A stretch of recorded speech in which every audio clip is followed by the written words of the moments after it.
What's going on, guys? Ben here with Strong Insurance. Today we are going to discuss the type of trailers that you choose and the commodities that you choose to operate with when starting your fleet or choosing a direction for your existing fleet to kind of specialize in and things like that. So we're going to start out with dry van. Dry van is one of the most common types of trucking operations out there. A lot of guys out there are doing it, and subsequently the rates are not perfect in that regard. We're seeing rates in 2024 around $2 a mile up to $2.50, maybe $2.75.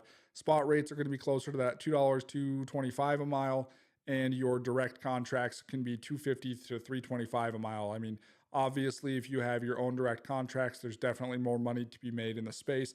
That same common theme you're going to see across all these different options. Now, refrigerated or reefer, this is a little bit more specialized. There's obviously more maintenance involved and higher overhead to maintain these reefer trailers, but that comes with a little bit better rate. We're seeing spot rates in 2024 around $2.42, $2.50 a mile, and then we're seeing up to $3.25 for our contract drivers. Now, you might even be able to get higher than that, depending on if you're hauling, certain swinging meats and ice creams and things like that. Can start to get a little bit higher on that contract rate if you can find the right contracts. Now, flatbed is probably the second most common behind dry van, or right there neck and neck with dry van.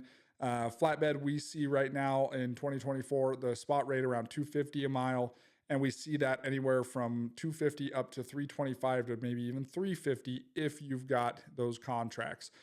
So once again, getting into the contracts is definitely going to be the way to go. Obviously, if you're a new venture, that's really hard to do.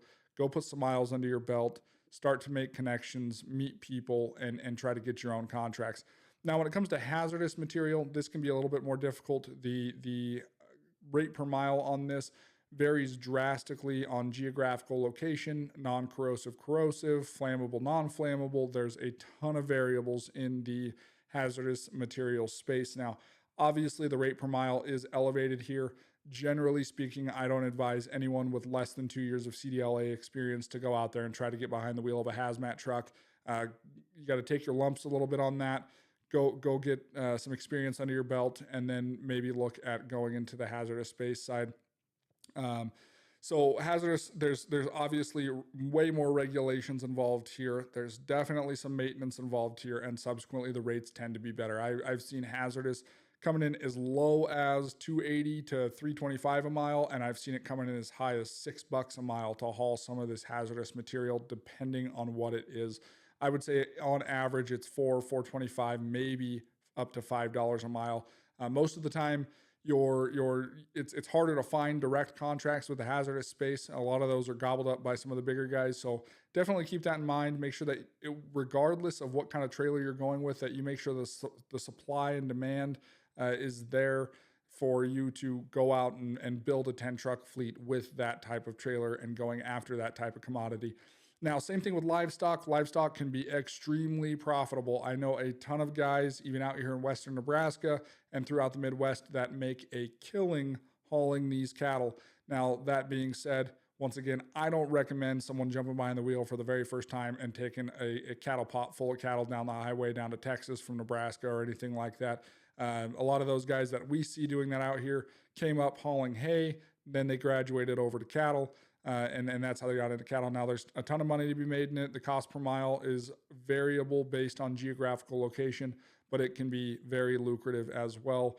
As you know, some of these guys are driving some of the sweetest trucks on the highway. So, and then lastly, to get into the industry, I know no one loves doing this, but there can be money to be made if you do it correctly, is the Amazon loads. These are generally going to be dry van hook drop loads. There's a ton of different things you can get into with Amazon. I've seen these rates as low as $1.20, and I've seen these rates as high as $3.10 a mile here in 2024. So there's definitely a ton of options here. My favorite is probably flatbed and livestock. We see a ton of those operations. We see very few of them are going belly up, but they're also making sure their insurance ducks are in a row, their safety and compliance is all ready to rock and roll. So those things come paramount to selecting your commodity, but make sure the supply and demand is there. If the demand is not there for flatbed, don't go buy 5 flatbed trucks and trailers and start trying to run flatbed. You've got to make sure the demand in your geographical area is there. Now, obviously, if you're going OTR, that's a whole different ball of wax. But even then, you need to look at the big picture of the industry across the United States and make sure the demand is there at any time, whether it's 2024 or whether you're watching this video in 2050. So if you want to learn any more about these and what the current rates are right now, feel free to reach out to any of our TRIP certified agents. We'd love to help you out, get to know the trucking insurance industry as well as the trucking industry as a whole. If you want to continue to learn more about these two things, feel free to give us a like, follow, or subscribe. And as always, keep it rubber side down.